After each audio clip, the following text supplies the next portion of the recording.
You're listening to On Shifting Ground. I'm Ray Suarez. March was a tumultuous month in Washington as elected officials debated whether the U.S. government should fully restrict TikTok from the American digital marketplace.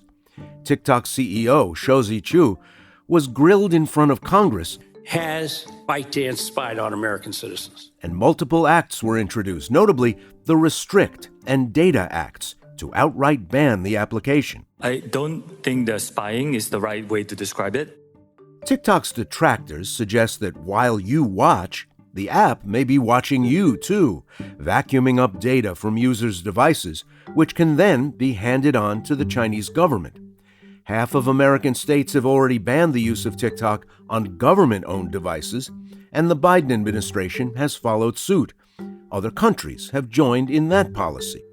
But with this recent escalation in the halls of Congress, the Biden administration has told TikTok's parent company the service has to either be spun off to new owners or it faces a ban on use in the United States. So is this hesitation, this anxiety about what TikTok can know about its users, justified? Can the U.S. ban a social media platform and make it stick? And what about all the other apps sucking up and selling our data? Caitlin Chin joins me now. She's a fellow at the Center for Strategic and International Studies, specializing in technology, regulation, and privacy. Welcome to On Shifting Ground. Thanks so much for having me, Ray. If there are listeners who aren't familiar with TikTok, I'm going to take a chance that there still are some. How would we describe it? If you subscribe, if you go there, what do you find? So TikTok is an enormously popular social media app, not only in the United States, but around the world. It's estimated to have over 1 billion monthly active users worldwide and at least 100 million in the United States, which is about a third of Americans. Many of these are younger Americans. So TikTok is enormously popular among people between the ages of 18 to 30. And TikTok is one of the rare social media platforms that has become hugely successful in a short amount of time, challenging competitors like Meta and Snapchat. During the COVID-19 pandemic, back when the lockdowns began and people weren't allowed to leave our houses, TikTok exploded in popularity. We saw videos of cats become popular. People would post unboxing videos, so unboxing or clothing purchases from online. Dances became viral. And so TikTok it's a social media app, but what makes it really different from competitors like Meta and Snapchat are, first of all, just how fast it has grown in the past couple of years. And then second, its algorithm, which recommends or promotes videos based on somebody's inferred interests or recent activity. So they know things about you in order to make those recommendations. Is the collection of data transparent, done with the consent of the people who want in and want to see what TikTok has to offer? I wish. I wish that were true of all social media apps in the United States, right? But unfortunately, the U.S. social media ecosystem is very underregulated. We actually do not have comprehensive laws that require tech platforms, including TikTok, including Instagram or Facebook or Snapchat, to be transparent in how they collect and share personal information. Many mobile apps have privacy policies online that generally say, hey, we're collecting everything. We can share it with whoever we want. But that doesn't really tell you exactly how a company operates, does it? But here's what we do know. We do know that TikTok collects an enormous amount of sensitive personal information. This could include a person's geolocation, information about a person's device, calendar appointments. But the thing is, many mobile apps collect this personal information just because in the United States, we just have very few laws that prevent it. So really, when you get right down to it, is the main difference between TikTok and other popular platforms that its owners are headquartered in Beijing and that it's incorporated in the Cayman Islands? In a word, yes. You've really identified the big challenge. The reason why TikTok is facing so much attention is because its parent company, ByteDance, is based in China. And that is what makes it different in the eyes of the US government compared to its competitors. Well, there are a lot of companies in China that have, how would I describe it? They cooperate with the government. Some are actually subsidiaries of the government. Some have government participation. There's a continuum of government involvement here. Which one of these kinds of places is ByteDance? So you've hit upon a great point, Ray, which is that the Chinese government has heavily relied on the private sector in order to conduct surveillance or to target individuals. And actually, China has several statutes that give it broad access to personal information stored within its borders. Now, both TikTok and ByteDance have said that they have never received any requests from the Chinese government to access personal information from Americans. And TikTok has also claimed that even if the Chinese government were to ask, that it would not comply with such requests. So far, we have very little public evidence that would suggest that TikTok has actually disclosed personal information to the Chinese government. We do have media reports that suggest that Chinese employees of ByteDance, so ByteDance employees based in China, have accessed at least some non-public personal information from Americans. But so far, we just don't have direct evidence that connects Chinese government access to this personal information. That's not to say that it couldn't happen in the future, or it's not to say that it hasn't happened and we just haven't seen evidence. But at the moment, there is just this uncertainty, this lack of clarity, just because we don't have direct solid evidence of this conduct happening in the past. Is it fair to say that that's where the anxiety is focused in Congress?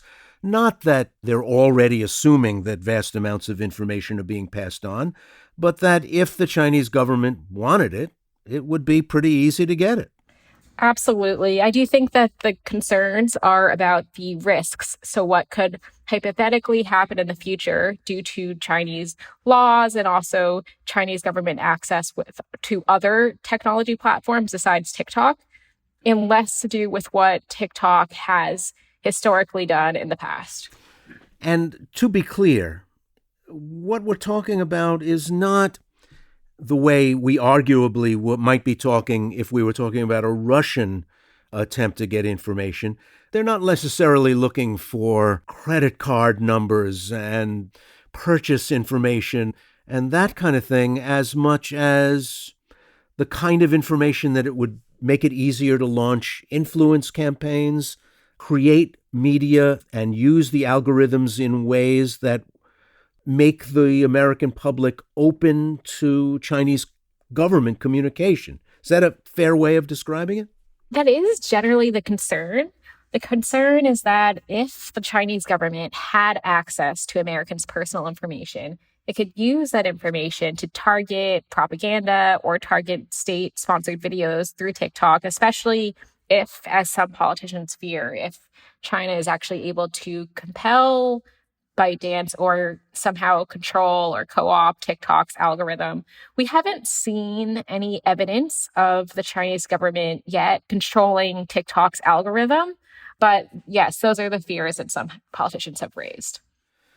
Is there any evidence that China has ever done this in the past using if you're going to go to the mat like this, it has to be based on something, doesn't it? Can Congress put its finger on attempts by the Chinese government to do the kind of thing that they are worried about with TikTok? So we do know that the Chinese government is interested in propaganda and surveillance in general. I mean, the data brokerage market in China has exploded in recent years, and the Chinese government is a huge client. The Chinese government has worked with private platforms in China to scrape publicly available information online, including from Western-based social media platforms like Facebook and Twitter that are banned in China, to search for trending topics, to see what people are interested in, and also to look for political critics. Many of these critics are Chinese citizens, but that could also potentially impact people located outside of China's borders, including people located in the United States. We have seen China attempt to target propaganda, even on US-based platforms. I believe Twitter had detected a significant number of accounts linked to the Chinese Communist Party that were spreading propaganda. Twitter took these posts down, but it does show that China is interested in propaganda in general. Twitter states that the accounts that it detected did not gain too much traction, didn't gain as many likes and retweets as we've seen with other viral foreign-sponsored content, including content linked to Russia's Internet Research Agency. That said, disinformation operations are always becoming more sophisticated. I definitely think that propaganda is a huge problem that really needs to be addressed. But since, first of all, we have not seen physical evidence of China controlling TikTok's algorithm in the first place, it does make it harder to make the argument for banning TikTok, especially since propaganda can spread on platforms even if a government doesn't actually control the algorithm. We began with your description of the rapid uptake of TikTok and its tremendous popularity. TikTok itself has been trying to find a middle ground as it sits in Washington's crosshairs with this sell or die ultimatum. What has the CEO been proposing? So, TikTok over the past couple of years has been developing something it's calling Project Texas. And Project Texas is an initiative that TikTok has undertaken to, first of all, store Americans' personal information within the United States in U.S. data centers owned by Oracle. TikTok has also been negotiating an agreement with CFIUS, the Committee on Foreign Investment in the United States. It sounds like these negotiations have died, but prior to that, and we only really know about these negotiations through what TikTok has said and through media reports, CFIUS itself has been pretty tight-lipped. But in general, we know that TikTok has reportedly expressed willingness to not only store U.S. personal information within the United States, but to separate decision-making of U.S. TikTok operations from ByteDance in China, including by creating a board of directors to oversee U.S. TikTok operations. The members of this board of directors would be reviewed by CFIUS and would directly report to CFIUS, not to ByteDance. And TikTok has reportedly also been willing to offer Oracle and third-party auditors access to its algorithm that recommends content. So TikTok has been willing to make some concessions to address these concerns over data privacy, data security, and its content recommendation algorithm. It sounds like, though, that the U.S. government has concerns that go beyond some of these reported concessions. Well, it's not just the U.S. government, to be fair, I guess. Along with concerns in Congress, a large number of U.S. state governments have also said, if you are operating a state-owned device, you can't have TikTok on it. And now more countries have jumped on the bandwagon as well. Who else is worried about TikTok? Yeah, you're absolutely right. It's not just the U.S. government. Historically, the concerns about TikTok were mostly focused in the United States. Back in 2020, Donald Trump issued an executive order that would either force TikTok to divest or, essentially be banned. But in recent months, you're right, we have seen a significant number of states, plus the EU, UK, Canada, and others, pass TikTok bans on government-issued devices. Now, TikTok bans for government-issued devices are more narrow than for the entire population. For one thing, the average TikTok user is between the ages of 18 and 30, whereas, at least in the United States, the average government employee is over the age of 40.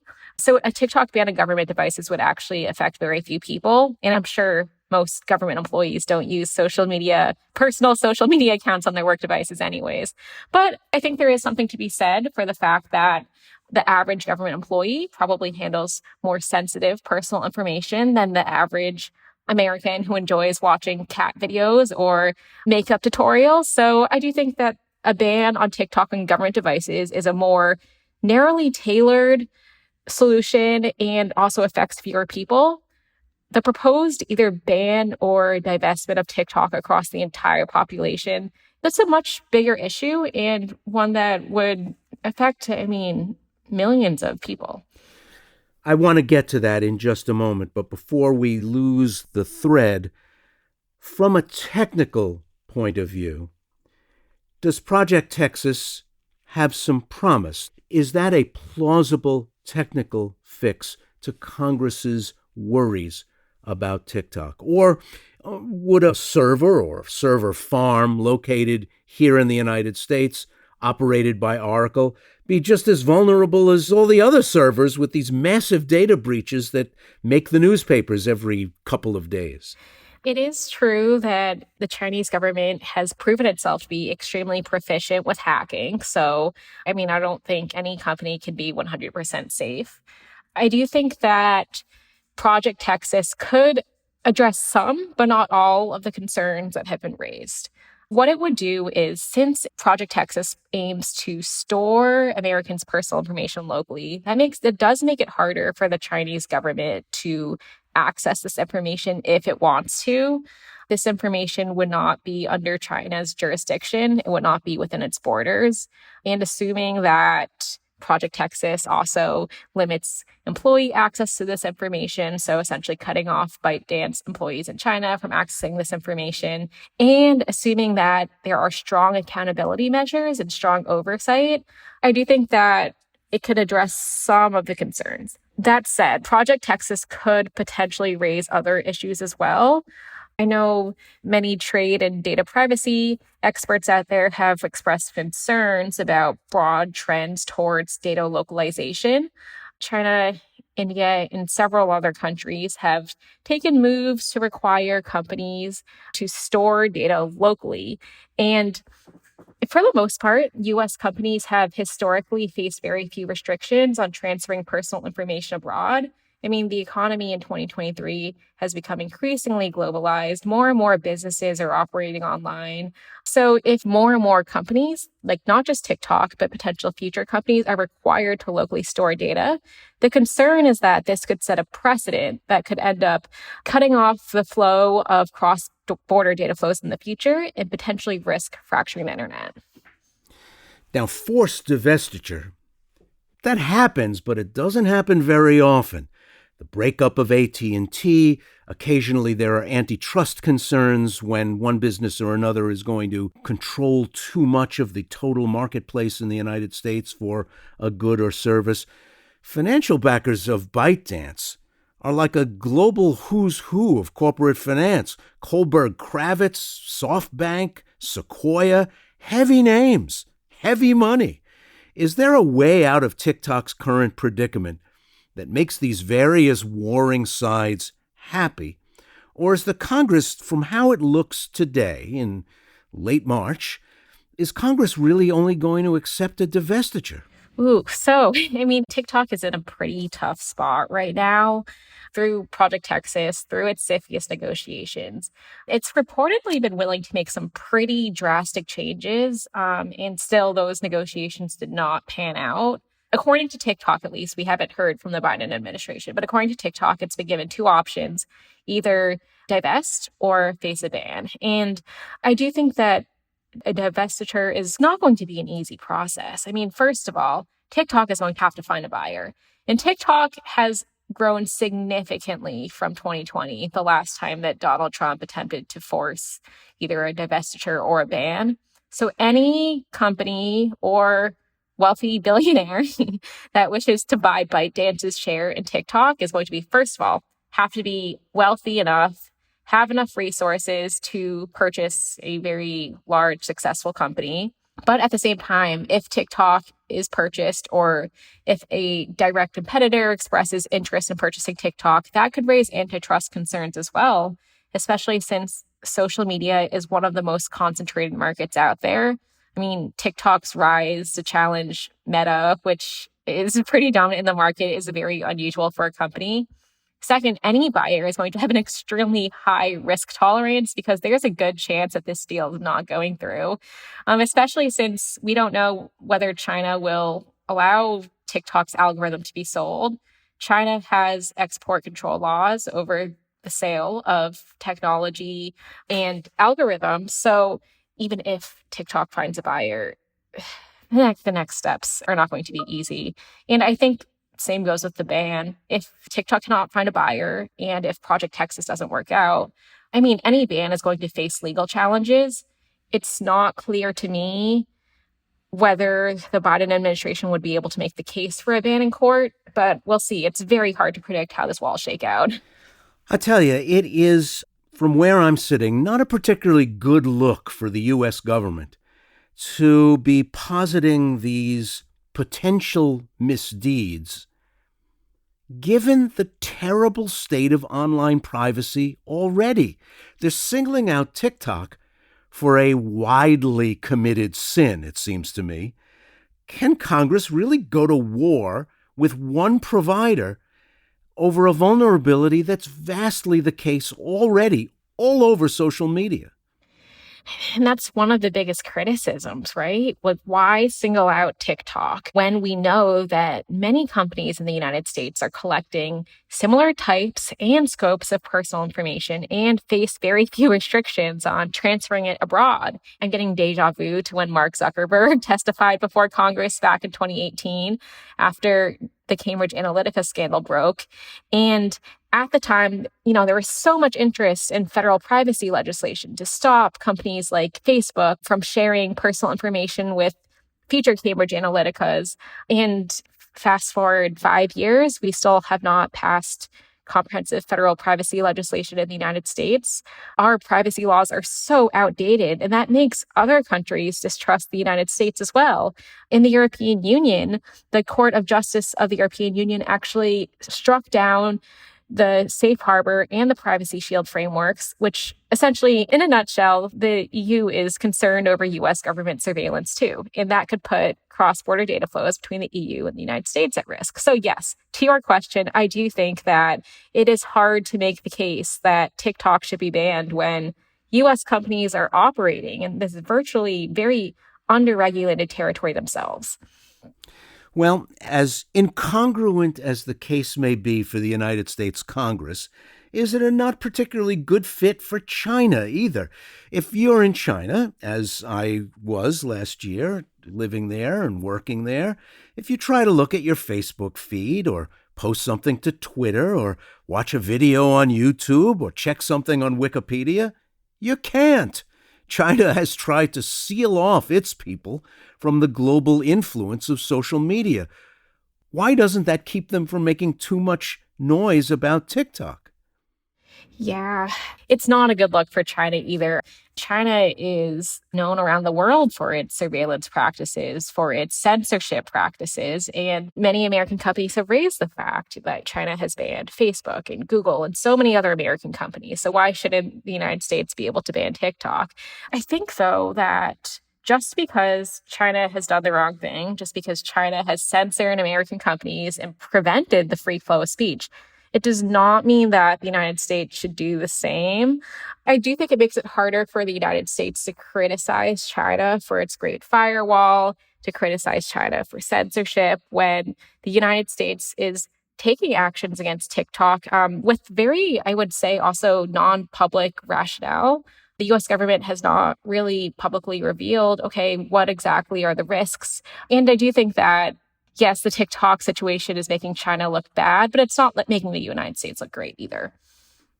Should retaliation be expected for these moves against ByteDance and TikTok? Xi Jinping, to hear him in 2022 in the run-up to the party Congress last fall, in his recent affirmation for a third term as party leader, he doesn't sound like he's in any mood to accept any pushback of any kind from the world outside China. There's a newer, harder, more chauvinistic line coming from China. Are they going to take this lying down? Yeah, I mean, China has criticized the United States for its actions on TikTok. I would not be surprised if any, TikTok ban or otherwise increases the already very tense geopolitical relations between the United States and China. It remains to be seen what this could mean for future companies that wish to operate in China or that wish to operate in the United States. I would be very surprised if the Chinese government allows any sale of TikTok to go through smoothly. I think that there would definitely be some resistance there. What that can mean for future companies is really unclear, just because the TikTok proceedings could affect many companies, and not just our traditional tech companies like TikTok or social media companies. This could affect companies like Shein, which is a clothing company that's based in China, but is very popular in the United States and collects a lot of personal information as well. Because in 2023, every company is a tech company, right? Every company collects data and uses the internet and has a website. So I do think that when we talk about what should we do with TikTok, we're not just talking about TikTok. We're talking about many companies, both current and future as well. It is a fascinating case because, in part, TikTok was a standout.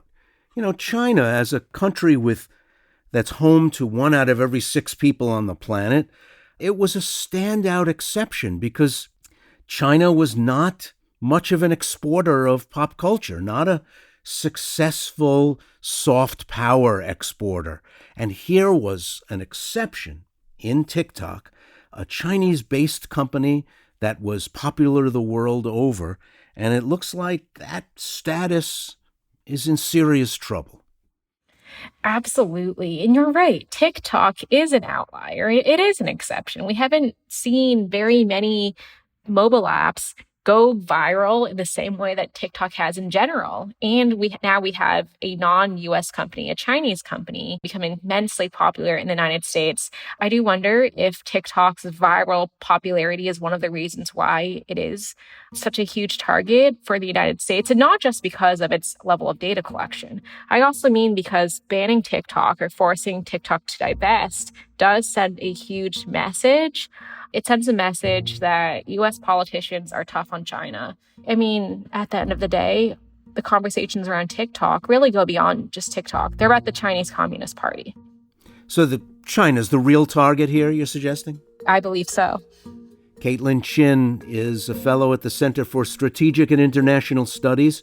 She is a researcher into technology regulation in the United States and abroad. Caitlin Chin, thanks for joining us. Of course. Thanks so much for having me, Ray.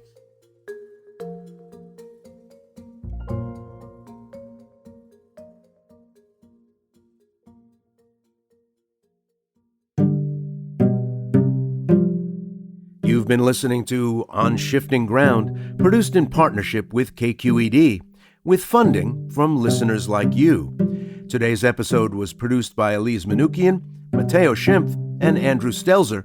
It was mixed and mastered by Matteo Schimpf. Additional production and engineering were provided by Rob Spate. KQED's Jim Bennett is our technical supervisor. Jared Spord is our executive producer. Philip Yun is CEO of World Affairs. Our music is from Blue Dot Sessions. I'm Ray Suarez. Thanks for listening.